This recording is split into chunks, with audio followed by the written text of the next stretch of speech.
Hi friends, welcome to choice journey YouTube channel. இன்றைக்கி நம்ம என்ன வீடியோ பார்க்க போகிறோன்னா, சிம்பிளான டேஸ்டியான ரவா கிச்சடி தான் நம்ம செய்ய போகிறோம். எப்படி செய்யுதுன்னு பார்க்கலாம் வாங்க. வீடியோக்குள்ளே போகிறதுக்கு முன்னாடி என்னோடய சேனலை சப்ஸ்கிரைப் பண்ணி சப்போர்ட் பண்ணுங்கள் ஃப்ரெண்ட்ஸ். இப்போ வாங்க வீடியோக்குள்ளே போகலாம். இப்போ ஃபஸ்ட்டு நம்ம என்ன பண்ணிக்கலாம், ஸ்டவ் ஆன் பண்ணிக்கலாம். ஸ்டவ் ஆன் பண்ணிவிட்டு நம்ம கடாவி வச்சுக்கலாம். கடாவியில் 1 ஸ்பூன் நான் நெய் சேர்த்துக்கிறேன். 1 ஸ்பூன் நான் ஆயில் சேர்த்துக்கிறேன். ரெண்டுமே நல்லா சூடாகட்டும். இப்போ எண்ணெய் நல்லா சூடாயிடுச்சு. இப்போ நான் 1 டம்ளர் ரவை எடுத்துக்கிறேன்.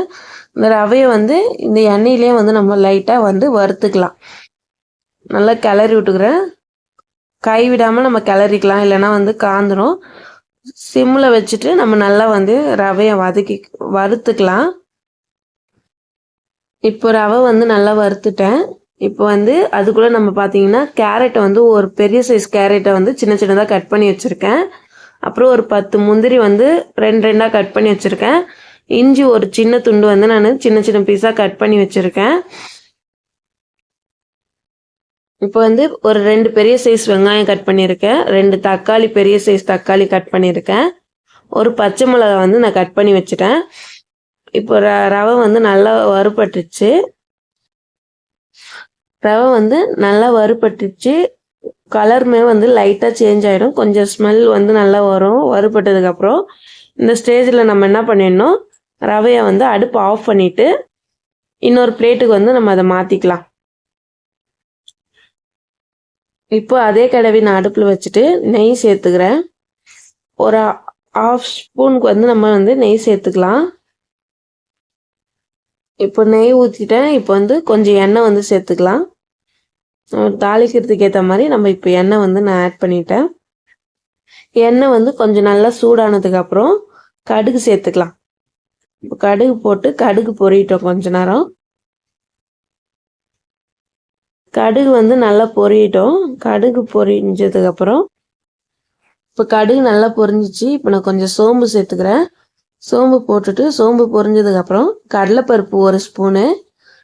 அடுத்து கடலைப்பருப்பு நல்லா கிளறி விட்டுக்கலாம். அடுப்பு நம்ம சிம்மில் வச்சுக்கணும்.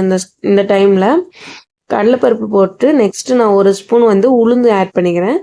உளுந்துமே போட்டு நல்லா வதக்கிக்கலாம். கடலைப்பருப்பு உளுந்து நல்லா வதங்கினதுக்கப்புறம் இப்போ நம்ம முந்திரியும் இஞ்சி நான் சின்ன சின்ன பீஸாக கட் பண்ணியிருக்கேன். அதையுமே போட்டு நம்ம நல்லா வதக்கி விட்டுக்கலாம்.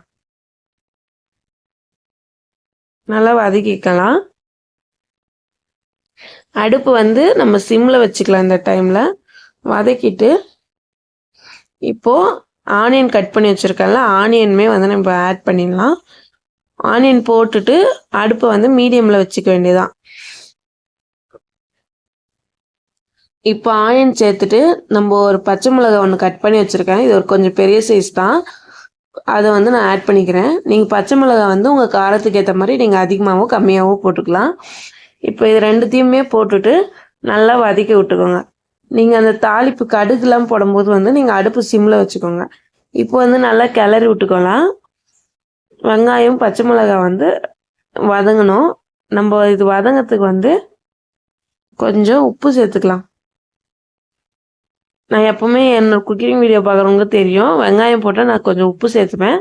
ஆனால் இந்த டைம் நம்ம கிச்சடிக்கு எல்லாத்துக்குமே சேர்த்து நான் உப்பு சேர்த்துக்கிறேன். உப்பு நீங்கள் போடும்போது கொஞ்சமாக போட்டுக்கோங்க. அப்புறமா டேஸ்ட் பார்த்துட்டு லாஸ்ட்டாக போட்டுக்கோங்க. ரவை சேர்க்கறதுக்கு முன்னாடி உப்பு சேர்த்துக்கலாம். நான் எல்லாத்துக்கும் சேர்த்து இப்போவே போட்டுட்டேன். உப்பு போட்டு நல்லா வெங்காயம் நல்லா வதக்கி விட்டுக்கலாம். வெங்காயம் நல்லா வதங்கணும். ரொம்ப வதங்கணும்னு அவசியம் இல்லை, ஓரளவுக்கு வதங்கினா போதும். நெக்ஸ்ட்டு நான் தக்காளி கட் பண்ணி வச்சுருக்கேன். ஒரு 2 பெரிய சைஸ் தக்காளி, அதையுமே நான் இதில் ஆட் பண்ணி வதக்கிக்கலாம். இந்த நம்ம கிச்சடியில் வெங்காயம் தக்காளி அதிகமாக இருந்தால் டேஸ்ட் இன்னும் நல்லாயிருக்கும். அதனால் நீங்கள் ஓரளவுக்கு வெங்காயம் தக்காளி கொஞ்சம் அதிகமாகவே போட்டு செஞ்சுக்கோங்க. நல்லா வதக்கி விட்டுக்கலாம்.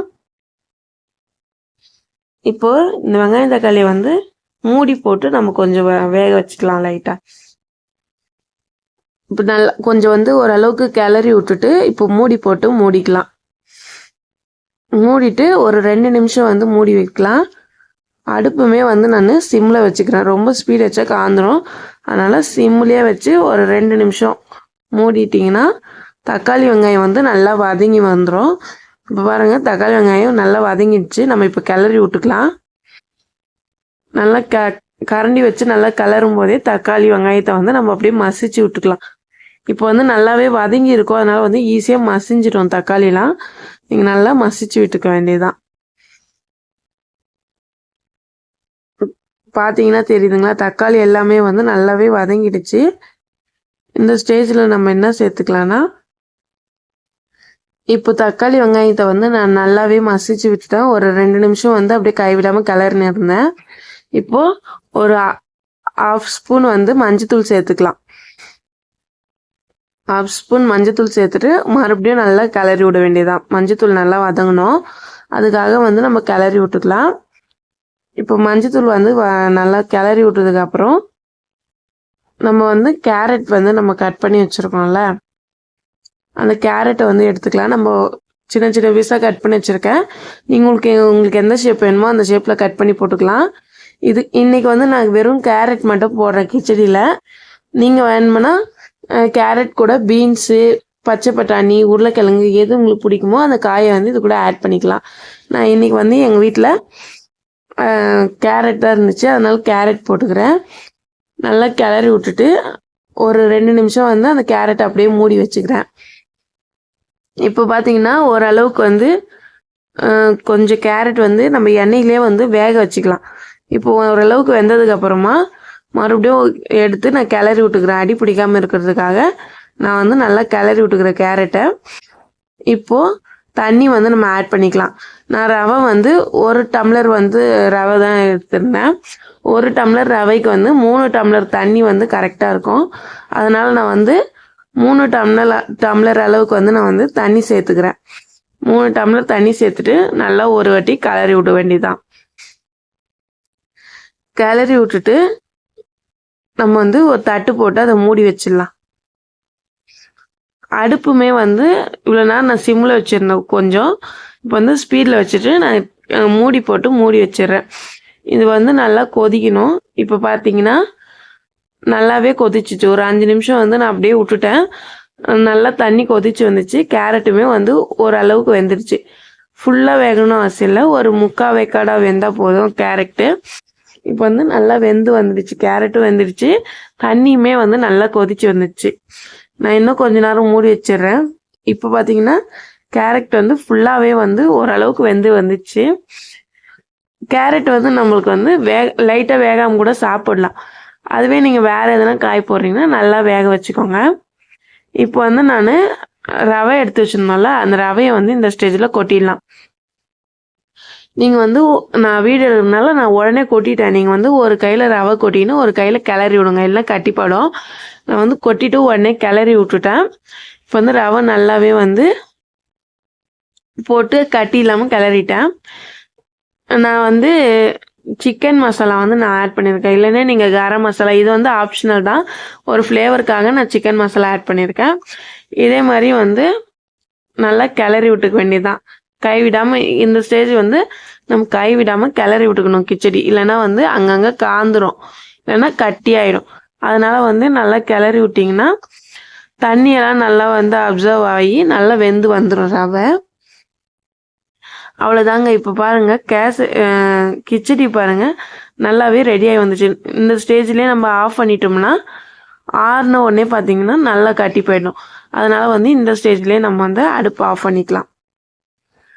இப்போ வந்து ஒரு 2 நிமிஷம் நல்லா கிளறிட்டேன். இது கலருமே வந்து சூப்பராக இருக்குது, பார்க்குறதுக்கு வந்து ஒரு அட்ராக்டிவாக இருக்குது கலரும். அந்த டேஸ்ட்டும் வந்து டேஸ்ட் பார்த்தேன், லைட்டாக நல்லா இருந்துச்சு.